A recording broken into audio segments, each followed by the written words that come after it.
be quite honest, when I'm writing kids' books is when I'm writing more for myself than anybody else.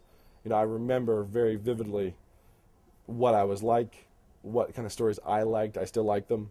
You know, what made it work. There's times when I'll edit things out that are too adult, you know, because thankfully I have grown some, though not much. So my imagination is still very connected to that age group, because I remember vividly my reactions to all these different books. So books that some are called classics, but I remember what I didn't like about them, you know, and that kind of thing.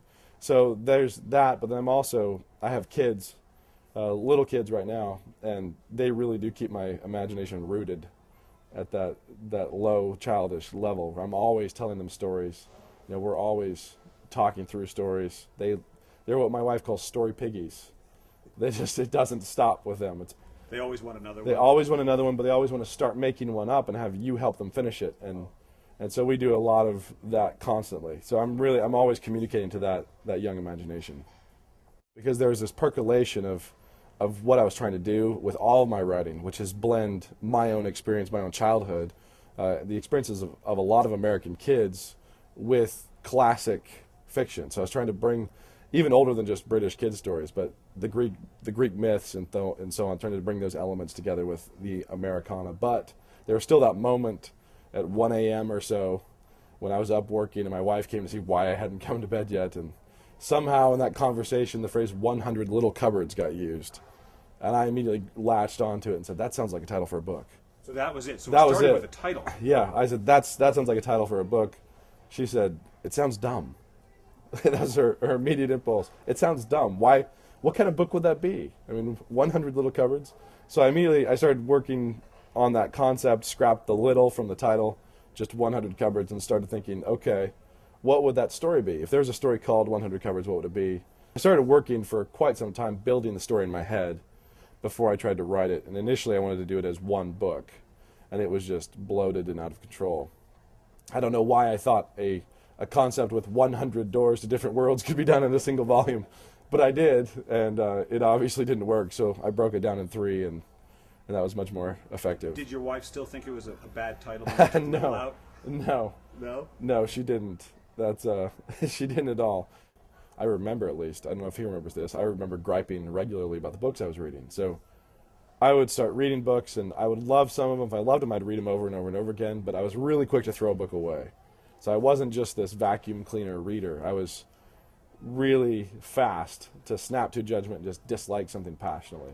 And when I did that, he didn't want to hear me whine and complain about it. I would start beefing about my teacher making me read this book, and he would say, well, you know, stop complaining. What would you do? You know, how would you change the ending? You don't like that character. How would you fix him? You know, how would you fix her? And so he would just land it on me over and over and over again. You know, stop being a whiner, start being constructive. And so I started thinking that way in terms of every book I read. I mean, I was always thinking in terms of the author's perspective, moving characters around and what I would change. And it wasn't long before I just scrapped messing with other people's stories and was imagining my own. So sometime in 6th grade, I remember not deciding that I wanted to be a writer. I remember realizing that I was going to do this, that this is what I want to do, but this is what I'm going to do. There's no moment of resolution. It was just sort of the discovery of this is the road I've already started on. The analogies that I've used the most is that it's like cooking. So when I'm writing a story, it's like I'm trying to prepare a meal for somebody, especially when I'm writing for kids.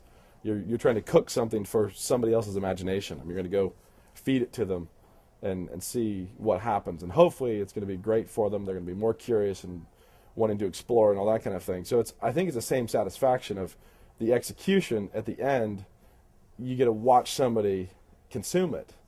So, you know, where a cook can love the taste themselves, you know, they can taste and tweak and re-season and so on. And I do that, and I love that process. But finally, the thing that is the most satisfying is setting it in front of somebody else and watching them enjoy it. So if you do that and you deliver it, then that's really fun. So the pleasure of tweaking isn't in the tweaking itself. It's in arriving at a point where you can deliver enjoyment. So there's a lot of people out there who aren't having that problem. You know, they are producing. I think it's just hang in there and get better. And honestly, the more counterintuitive advice is appreciate resistance. You know, appreciate all the criticism and the resistance you get from editors, because it's gonna make you better.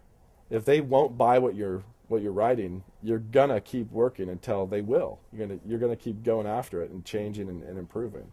I think it was the Frenchman René Girard who was arguing that there could be no great theater unless there is a fundamental suspicion of theater. So the greatest, like Shakespeare and so on, were writing in a culture that was suspicious of what he was doing. So he really had to, there was resistance. He really had to perform. Whereas now we all complain about how few excellent movies there are, but there's no resistance. It doesn't matter if they're good or bad, they make the same amount of money. So everybody just goes. There's no incentive for the movie makers to actually improve their art.